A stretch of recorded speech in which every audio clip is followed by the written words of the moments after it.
Good morning, everyone, and welcome to our informational webinar on the Center for Environmental Exposure and Disease Community Pilot Projects for 2024. I'm glad you could join us this morning on this wintry morning to learn more about this opportunity this year, which we're really trying to encourage community engaged and community-based projects. Without further ado, I'm Rob Lumbach. I am the director of the Center for Environmental Exposure and Disease Community Engagement Corps. I'm joined this morning by Kerry Butch, who's the coordinator for the Community Engagement Corps, and also Maria Crescenzio, who's our information technology specialist. Other important individuals include Kristen Borbely, who is the overall administrator for our center. And I think we have Helmut Zarbel on the line. He's the director of the center, and also a couple of other center members online.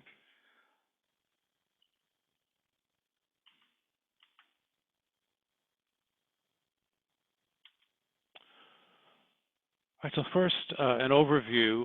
The mission of CEED and the goals of the pilot project are in sync with each other, in that the overall mission of the CEED is to address environmental health issues by working with local communities here in New Jersey, by having bi-directional communication and sort of grounding our work in communities here in New Jersey. So we're going to review that a little bit, and then the do's and don'ts for writing a successful application, which first and foremost is to engage with us in the Community Engagement Corps, and then also with an identified academic partner early and often. The awarding of the grants may be mildly competitive, meaning that we have probably 5 potential grants that we can fund. Last year we had overall over the course of the year 3 applications. So, but again, it's important to have a application that meets the requirements and that will be competitive, because there may be additional applications this year, and that's what we're trying to encourage. But this is really all in the broader context of wanting to encourage building partnerships for this and other future opportunities, to work together. So a main objective of the community pilot projects is to develop relationships, long-standing relationships that will be productive, not just for this application, which is due in a couple of months, but will be the basis for continuing work together to help to solve environmental health problems here in New Jersey. So a little logistics, just if you could use the Q&A for questions of general interest, which then we'll address towards the end of the presentation. For specific interest questions, so specific questions about your proposed project, feel free, and we encourage you to contact myself at the email address here, or Kerry. The last slide, I also have our telephone numbers as well. So the pilot project announcement was sent out, I guess, about a month ago. It was sent out pretty broadly. So I think hopefully everyone who's on the webinar has received the application. Then there was a second program announcement that was sent out that revised the due date to March 15th from the original February 1st, just because we recognized that developing a partnership and developing a project takes time, and certainly would take more time than other projects that don't have community engagement. So the extension applies only to the community engaged projects and not to traditional science projects, which are also funded under this program. So the details of submitting the application and other information about the scope and the purpose and the goals of the pilot program are in this document. But the purpose of the webinar is to give you some more detailed information and then also to ask or answer additional questions that you might have. So the key points are that the pilot project program provides seed funding for new research in environmental health sciences. So the idea is that these projects will lead to additional projects, perhaps larger projects, or additional work which will further environmental health, both here in New Jersey as well as nationally, because we are funded by the federal government for this program. It can include education, outreach, interventions, prevention, and other modalities to enhance and foster relationships with community partners and community members. And we're encouraging community engagement as appropriate for the goals of the project. So we'll see there, we'll review how there's a spectrum of community engagement from minimal involvement and engagement to community-led projects. And we're open to all of these different permutations of partnership. The community-based applications require partnerships between a community group and a CEED member as a co-principal investigator. And again, regardless of what the level of engagement is, for it to be considered under this community-based application or call for applications, it has to have both a community partner and a co-investigator who's a CEED member, an academic CEED member. The awards are up to $25,000 each for 1 year. And the available funds total $125,000, or about 5 grants. And the project period begins April 15th, 2024, and ends March 30th, 2025. And all of the funds must be expended during the project period because the funding is on that 1-year cycle and can't be carried over. So that's something we'll have to work closely with community partners and collaboration to ensure that those funds are spent. So just a little bit of background about the Center for Environmental Exposure and Disease, or CEED. It's one of 20 environmental health core centers funded by the NIEHS, or the National Institute for Environmental Health Sciences. And NIEHS funds infrastructure and activities to support collaborative research. That includes bidirectional collaboration with community groups and community members, which is facilitated by the Community Engagement Core, CEC, which is led by Kerry and myself. So we have a community advisory board, which has several members, which may include some of you on the call today. And CEED is within the Environmental and Occupational Health Sciences Institute, EOC, which some of you may be more familiar with. There are about 80 CEED members, and they come from many schools across Rutgers. So the medical school, the School of Public Health, the School of Pharmacy, the Blaustein School of Planning, School of Environmental and Biological Sciences, and we just to name a few. And the mission of CEED is to understand how environmental exposures are integrated with host and environmental factors to impact human health. And this really means, in more plain language, that we're interested in how social and other determinants of health interact with environmental factors, environmental exposures, to either improve health or to lead to poor health. So it's that interaction, which again, that's why it's so important to work with communities where those interactions take place,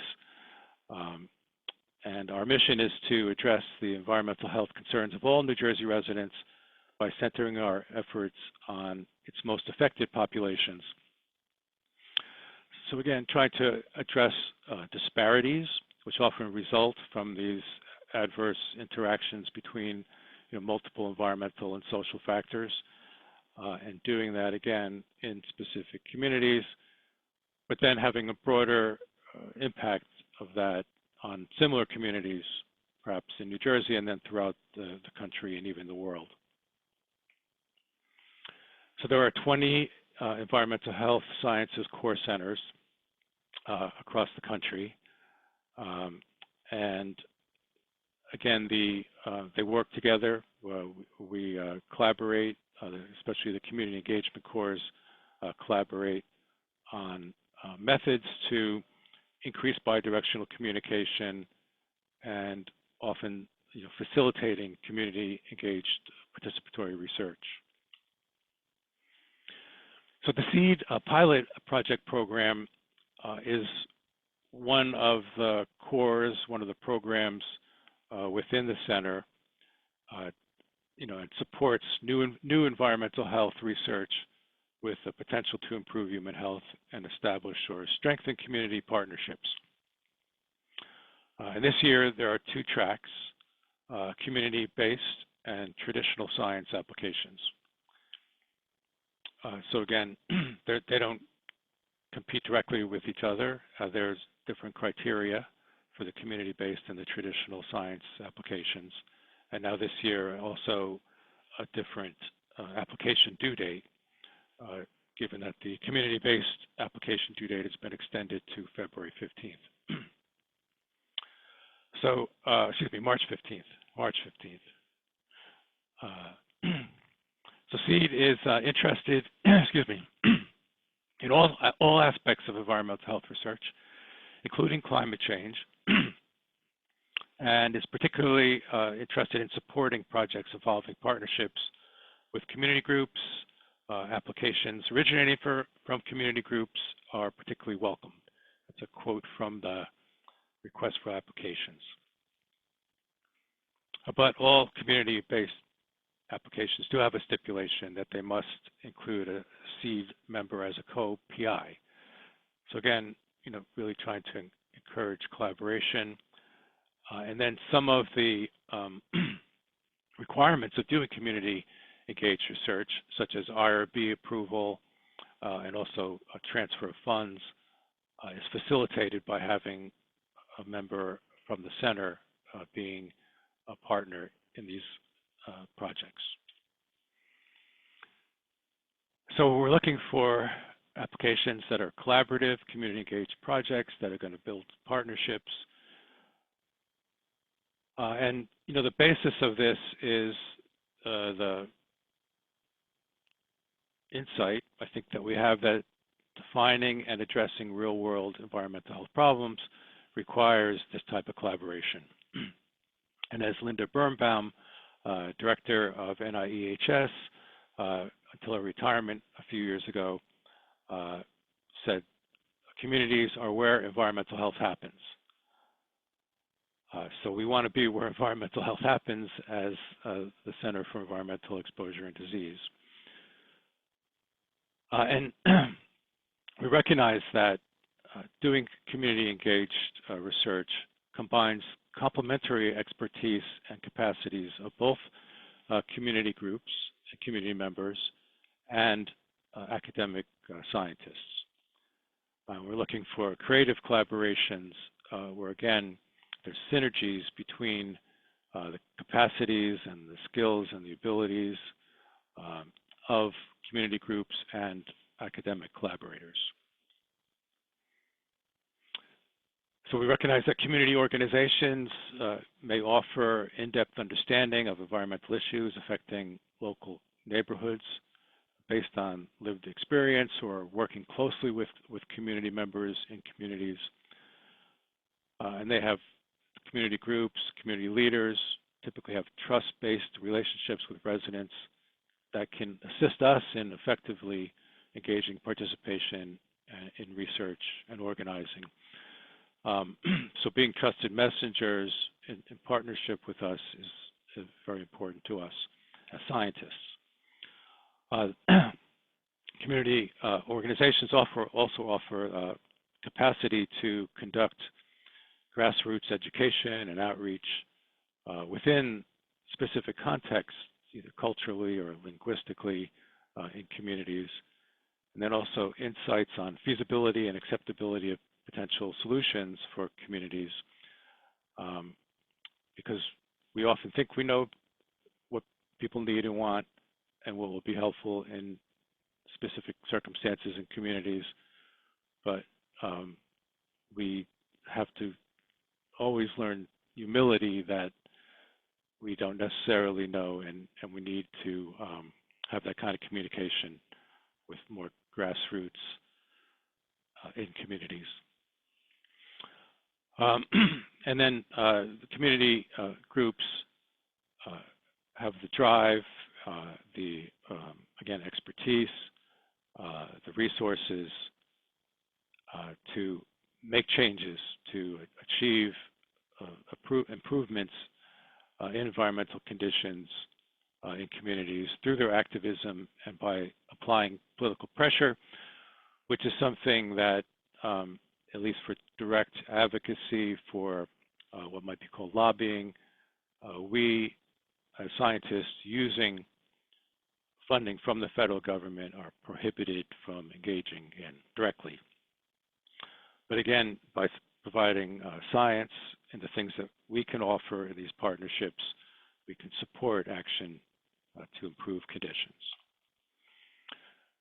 So CEED scientists do offer specialized expertise in studying environmental threats like air and water pollution, soil contaminants, climate change, any of a myriad of issues in which environmental factors affect human health.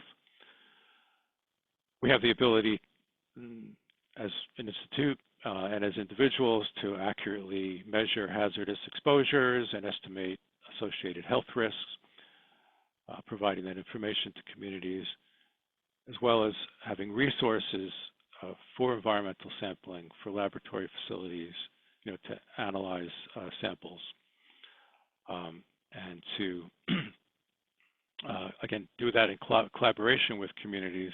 We're often in partnership, the collection of samples, the selection of sites for collecting samples, and the actual collection, and then interpreting and disseminating the results requires this type of community partnership.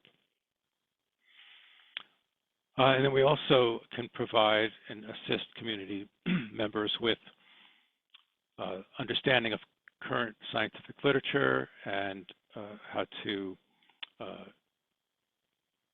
frame a particular question within what's known with existing knowledge, and then find what the gaps in knowledge are, the research questions that can benefit both the community members as well as advanced science in environmental health. And then we can provide credibility in these exchanges, advocacy with policymakers, when we provide the science that may back up action to improve conditions on the ground.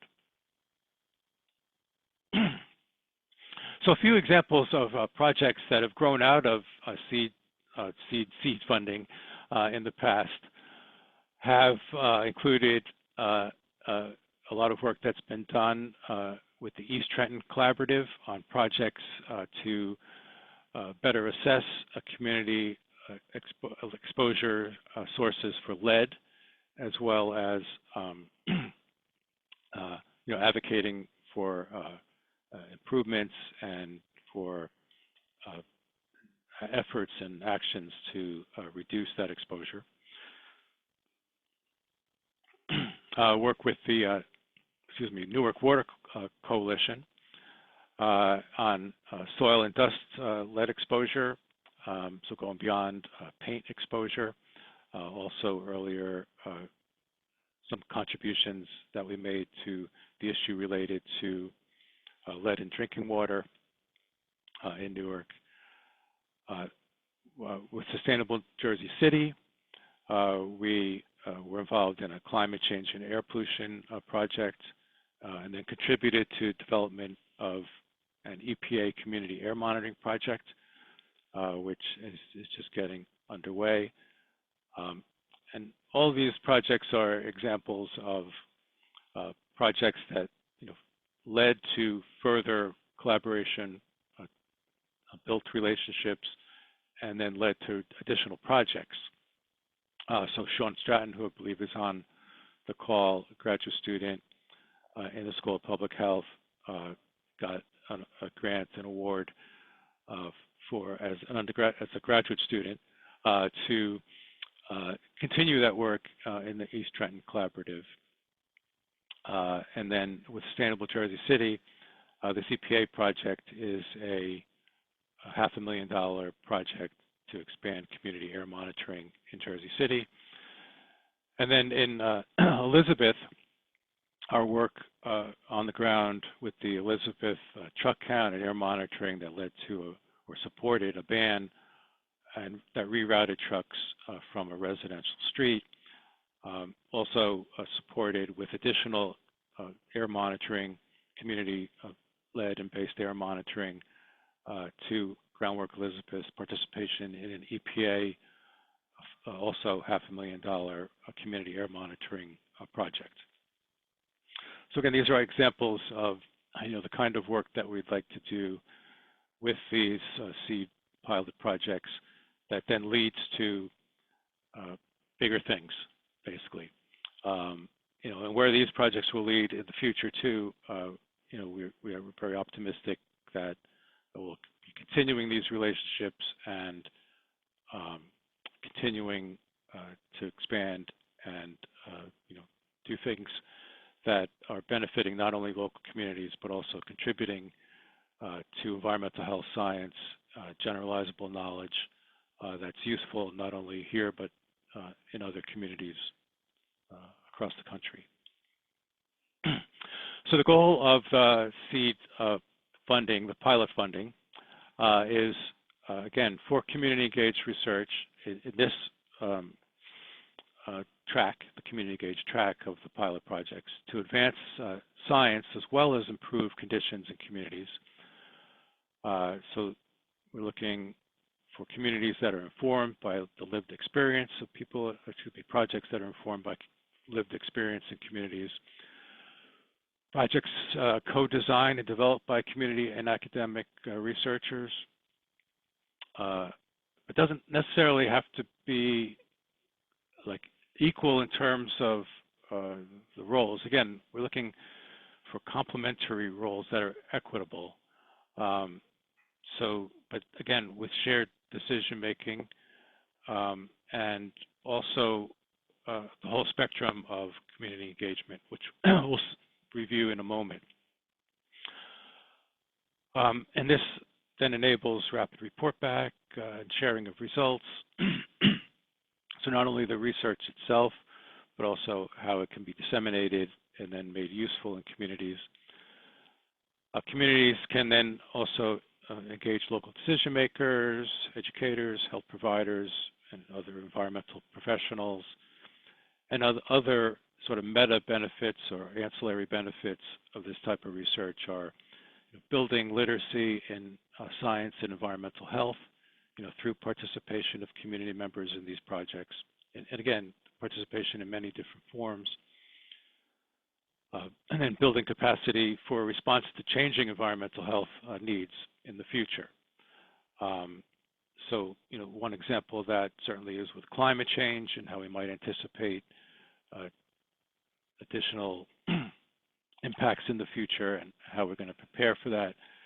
So these types of relationships that we develop with community groups could provide the basis for anticipating future environmental health stressors. Maximizing potential, impact of the research is overall the goal. We want to do research that makes a difference.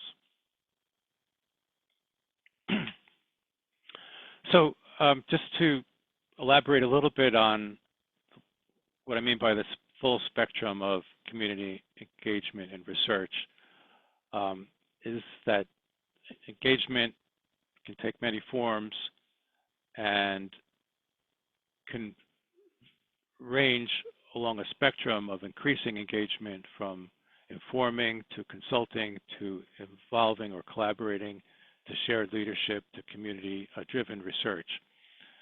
And generally, this is, again, in order of increasing community involvement, also community communication, trust, as well as impact. But it doesn't mean that, that everyone immediately in the community should be doing community-driven research.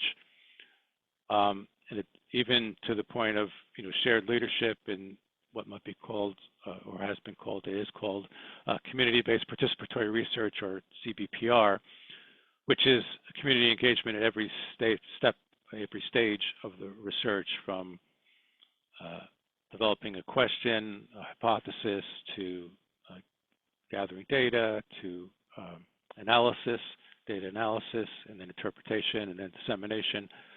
That is often held up as an ideal, and certainly if that's appropriate to a particular partnership, that is something that we can strive for. But that in other circumstances, collaboration, involvement, especially at the early stages of a partnership with bidirectional communication, cooperation, developing relationships may be appropriate.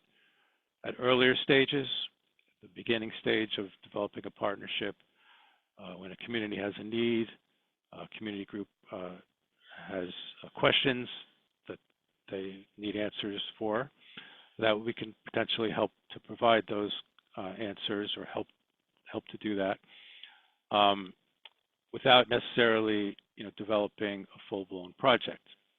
And that would be more of a consulting phase. But then also, we also often have information that we'd like to disseminate to communities in the form of outreach and information that we can provide, so that on the left side of the spectrum, perhaps the earliest and least engaged, community engaged activity can still be useful and informative. And a project, for example, a research project around dissemination of information might also be legitimate. Might be a worthwhile community engaged project. Again, with the idea that that could then lead to other types of engagement in the future. So there's, certainly challenges as well as opportunities when it comes to trying to develop these partnerships. It can be difficult for researchers to find community leaders who want to be partners and to co-lead projects, because the willingness and the ability to engage on a project depends on the interest and the capacity of both partners. And it's certainly important to what we might call manage expectations for both the community partner as well as the academic partner around what is possible, and what can actually be done. And that is part of the development of the relationship, and that's something that, again, the Community Engagement Corps can attempt to facilitate. And then also for community leaders, it may be challenging to find partners in academia who, again, share interests and have the capacity to help. And that's something, again, that may take time, that may require effort, and may have to evolve and grow over time. And so we recognize that. Again, that's one reason for extending the pilot project deadline, was to give more time for this opportunity. But we also want to acknowledge that pilot project funding is not the only basis for partnerships with the center, and that we want to develop relationships that, again, take time, and there would be opportunities in the future next year, as well as opportunities under other grant funding mechanisms, as well as mini pilots that we may have funding for informally throughout the year over time. So that's the real goal here. It's not just the pilot projects for 2024. It's developing relationships and that can then grow and find support in many ways. So we want to encourage that kind of flexibility in equitable partnerships, and again, across the spectrum of engagement. So a little bit about, so how are we going to go about doing this for a particular project under this pilot project announcement? Well, the first step is to develop a research question, again, that is of common interest to the community partners as well as academic partners, and is within the scope of essentially very broad scope of environmental or occupational exposure and health research, and also developing community partnership as a goal for these community engaged pilot projects. So again, we're interested in all aspects of this type of research, and it may be helpful to start with a problem of interest or desired change for community-initiated projects, and then to think about what is the knowledge or practice gap that must be filled to solve the problem. And the idea here is we want to develop, to the extent that we can, sort of new knowledge that's going to be insightful and helpful in solving a community's problems, problems identified by a community group. But then we also want to develop knowledge that's more generalizable that can apply in other places and with other people. So to look at what's known about this type of problem and how people have tried to address it before, and also then trying perhaps to be innovative to think of new ways to solve this problem.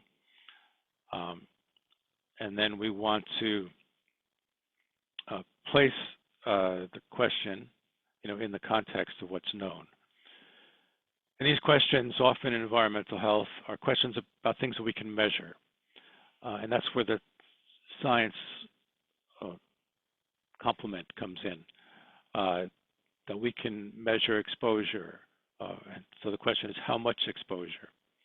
Or how much risk from that exposure? Or how much risk to what a group of people? What sensitive, perhaps, or susceptible or vulnerable group of people? How to effectively reduce exposure and risk? And again, these are general questions, but they'd be in the context of a community. But then also addressing problems that are perhaps not limited to that community. Because the knowledge gains should be generalizable to other people and places. And so this is NIEHS's goal, to fund projects that have national implications, that can have broader dissemination to other places. That's one of the things that Carrie and I do through the community engagement cores, the 20 or so across the country, is that we share this type of knowledge from community engaged work. Describe how the answer will extend existing knowledge and ideas. So it's not, again, just focus simply on solving a problem in a community.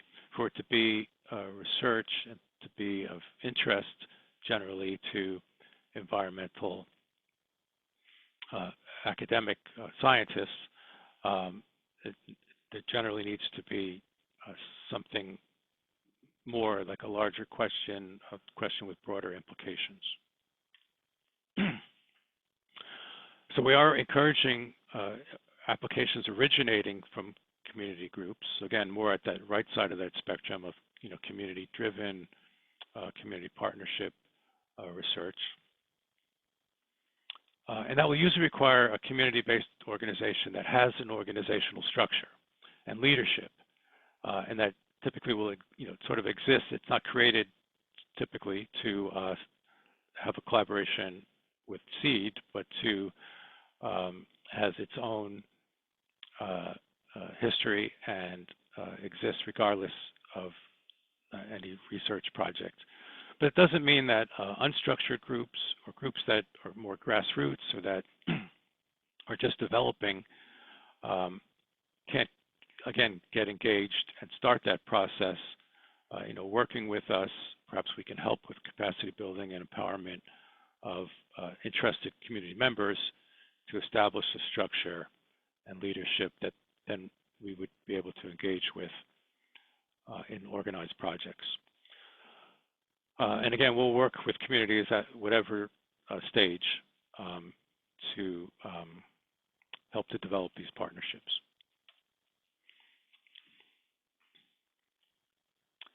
So again, all the partnerships have to have a COI from CEED because of requirements related to the institutional review board, which most community projects will have some interaction with members in the community, and depending on how much interaction or what type of interaction there is, that may require IRB approval, which is the Human Subjects Protection group within Rutgers that will evaluate and approve plans for research involving human subjects.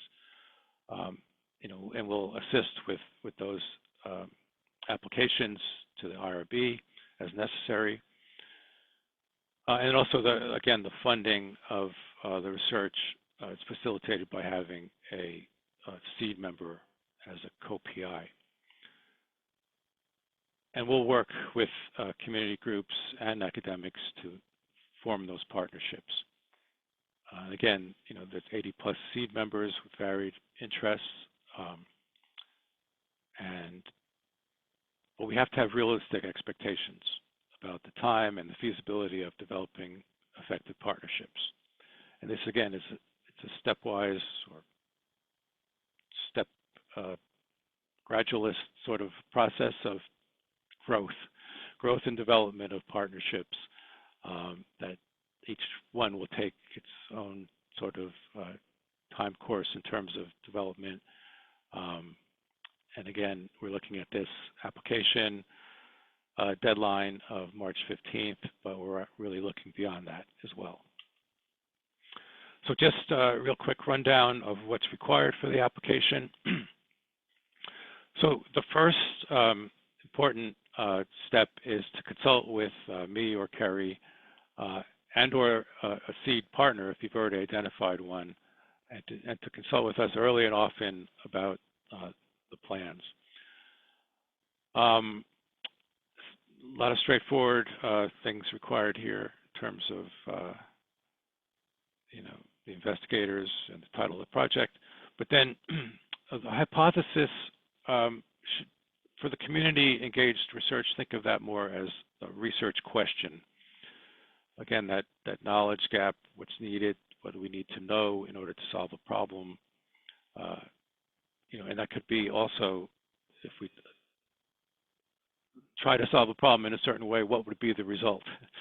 And then background and significance, again, putting the research question in context of what's already known, specific aims, which are really key steps to answer the research question.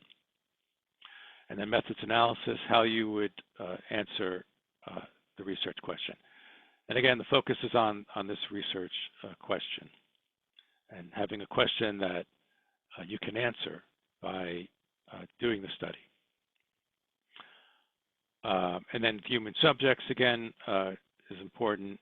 I crossed out here, which is sort of a leftover from the more basic science track pilot projects. I crossed out the animal subjects. So I don't think if it is possible that someone wants to work with animal subjects somehow in a community engaged project, that's something we have to address. It seems unlikely.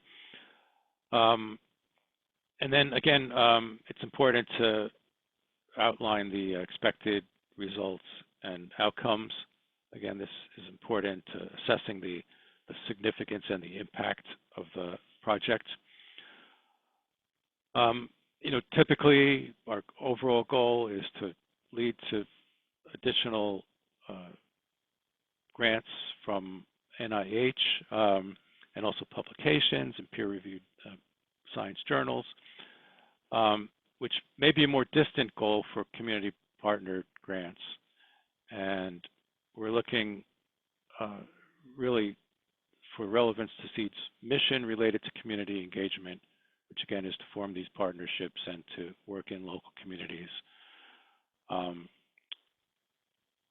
So that's really the important, again, results and outcomes from these types of projects. And then all projects have to include a description of how the proposed research will foster development of community partnerships. Even the science projects now require that. So that's an easy win for the community engaged projects. And then again, we can assist, the academic partner can assist with how CEED facilities, core facilities, again, the laboratories, the CEC itself, can be used, or will be used in the application. And then providing, again, literature references for the background, a summary of the applicant's qualifications to do the work. Again, try to convince us that that you have the capacity and the ability to carry out the project. And then a budget justification and some stipulations there. One thing to point out is that it says no equipment. Well, equipment is defined as single items greater than $5,000. Other supplies are fundable under this project, as well as community time and effort. And again, the IRB is a potential factor, and we can help to coordinate that. The review process is going to be initial review by the pilot project co-directors. So it's important to meet the requirements that are spelled out in the RFA, because otherwise your application could be quickly routed to no further review if it doesn't meet those stipulated requirements. Different sections in that outline. And then internal review by CEED pilot project co-directors. And then we will have external review by community partners who are not applicants and who don't have a conflict of interest in this round of applications. And then the CEED director and the pilot project co-directors may offer to actually assist further in developing the project. And then successful applicants will receive award letters by April 15th, and applicants will receive constructive criticism as well, or feedback from the reviews. So here's the contact information for Carrie and I, and also Kristen Borbely, who's the, again, CEED administrator, who will be receiving the applications. All right, so I think we have a few minutes for discussion of any questions. Bob, we do have a question. Does the application need a letter or some kind of other document from the community partner? Yes, that would be very helpful. Again, if the community partner is the applicant, then that review like overview, sort of resume that's required can help to support that. But if there's a larger organization and the principal of that organization, the leader or co-leaders of that organization can write a letter of support, that can be very helpful and would be encouraged. And that was Jake Lessing that had that question. You had mentioned, Rob, we have, it looks like we have an additional 12 minutes. If I think how you can get folks to be on the screen would be make them a co-panelist. So if there's anybody that wants to ask a question on screen, we'd be happy to do that. We just have to, Rob has to make you a co-panelist real quick. Might take a little bit of, machinations. I have an anonymous attendee who wants to ask, who is a seed to partner with? Questions from an organization member. Who, Who is a seed to partner with? Maybe what we need to do is get a little bit more information from that attendee and ask about, who's maybe generally who is a seed partner, Rob? Yeah, so a CEED partner would be, a CEED member. So they're CEED as an organization has a membership. People apply to be members. They are typically academic scientists, but they also include some policy folks who focus more on policy, others who do more community engaged science, others who do more basic science. But it's basically CEED members are members by either invitation or application, and there are many across many different disciplines within Rutgers, and that's something that Carrie and I can help to identify CEED members who may be appropriate for particular projects, depending on the idea, depending on the research question that a community or potential community partner may have an interest in. Okay, and I also wanted to give everybody the opportunity. We still have about 10 minutes. If you want to raise your hand, we will make you a co-panelist, which will give you the opportunity to ask a question or make a statement to the entire group. So let me know. I'm looking right now to see if any hands are raised. Give you the opportunity to do that. I want to say hello to all our community advisory board members. We have a lot on. We have a lot of community engagement partners on. Our KEC work group within CEED is here, a lot of folks. So if you have any kind of statement or question, we can go ahead and, oh, we do. Heather Sorgay has a question. Rob, can you make her a co-panelist for a second?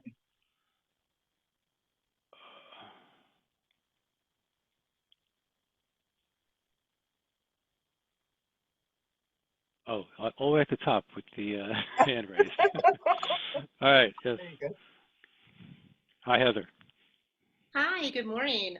Almost afternoon. I hope everybody is safe and dry in this weather. Just wanted to give a shout out to the program, and for those that are listening who may not have had the opportunity to partner, just want to say Lead Free New Jersey, I think one former, one current hub, right, has utilized this program and had much success, and just what a great opportunity this is, and how pleased we are to continue to work with the UOC and the CEED partnership. Well, thank you, Heather. Excellent. Let me see if there's anybody else. Anybody else want to raise their hand and either make a comment or a statement or a question? Any kind of thing that they want to do? Okay, Rob, we have a couple more minutes. Helmut, did you want to say anything? Is Helmut still on?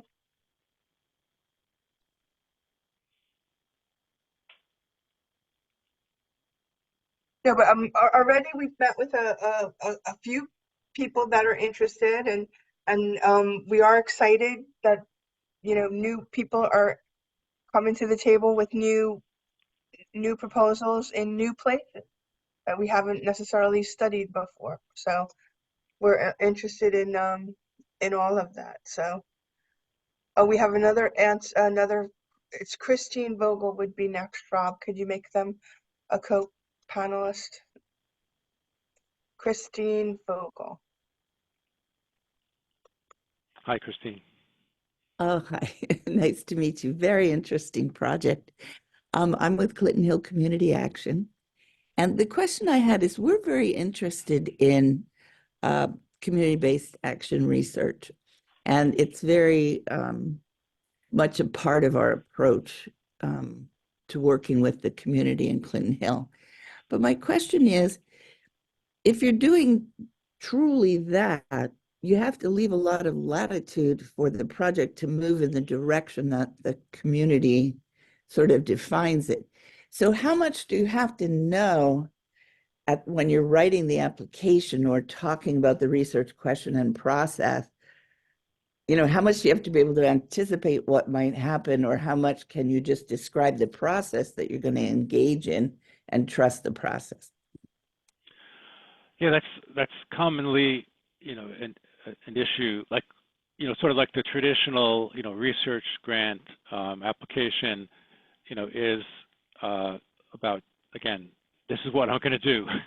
this is the methods that I'm, going to implement to get the answer to this question. When sometimes, as you're saying, Christine, community engaged projects are sort of about the process and about the methods, or that's, and they're open-ended. And so I think we certainly take that into account, and I think, it's more about, in those cases,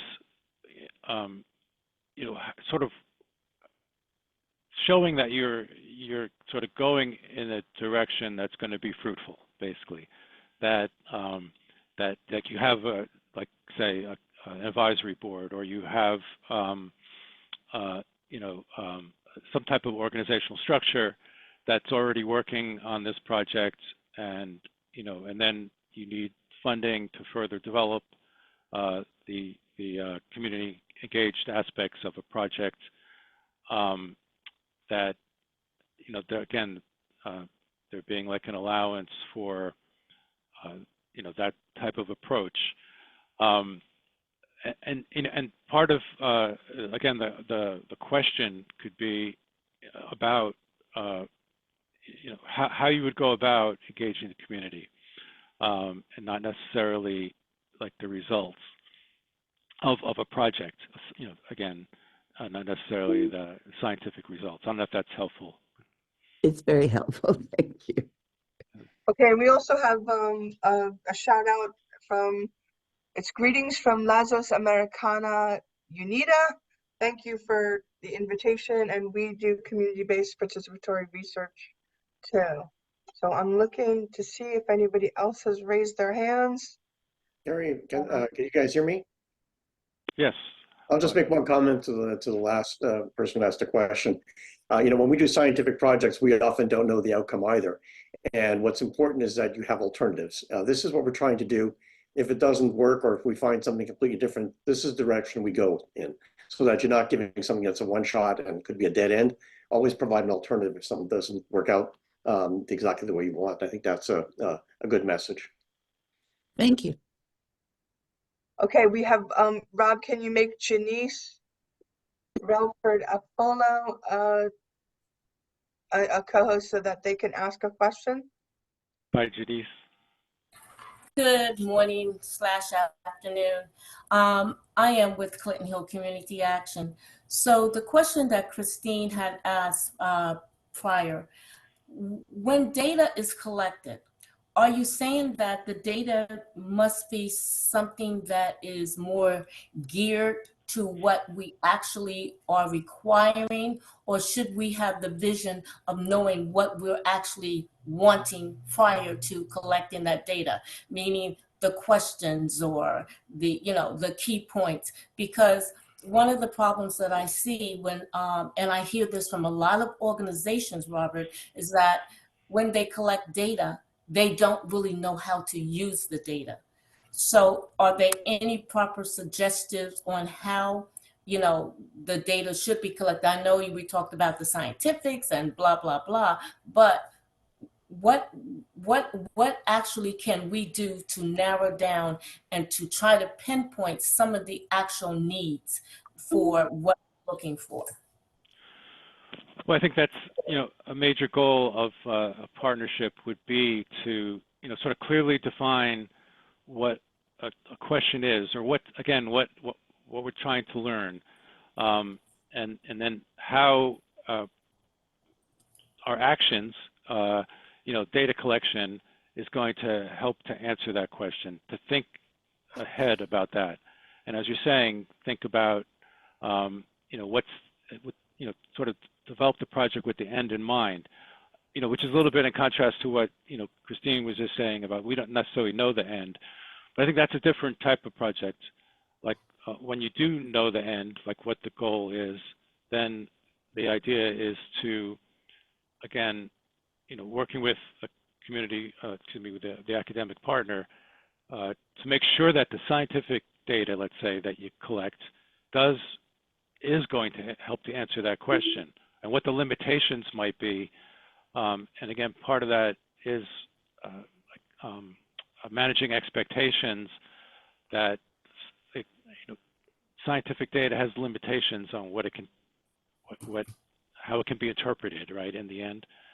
So that's a key question. I think both of those questions about what might be more open-ended and we don't know yet what the questions are and we want to develop them, versus when you do have a question, a specific question, and how can we answer that effectively and economically. I mean, part of this too is community time and effort to put into a project to, let's say, collect data.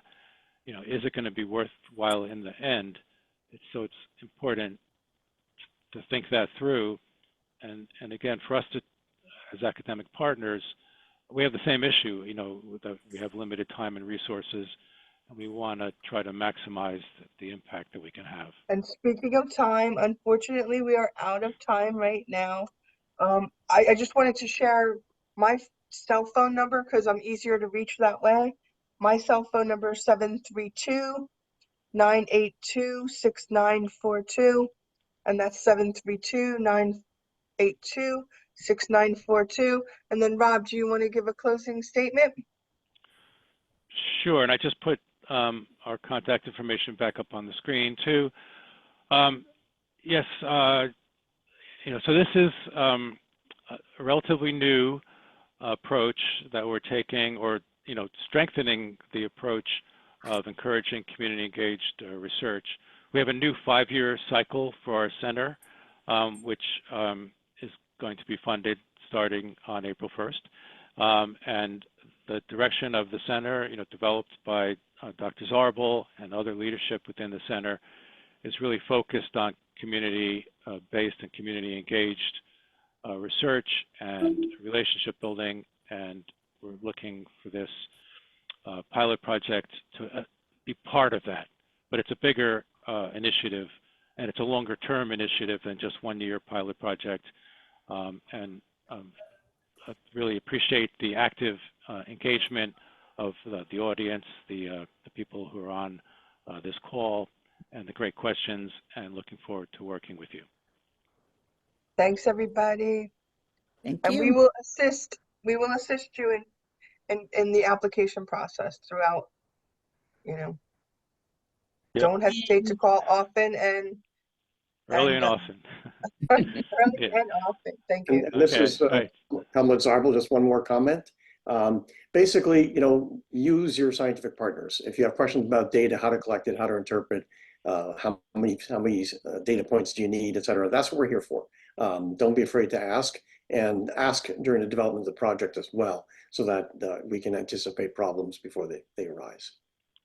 That's, this is a partnership. Thank you.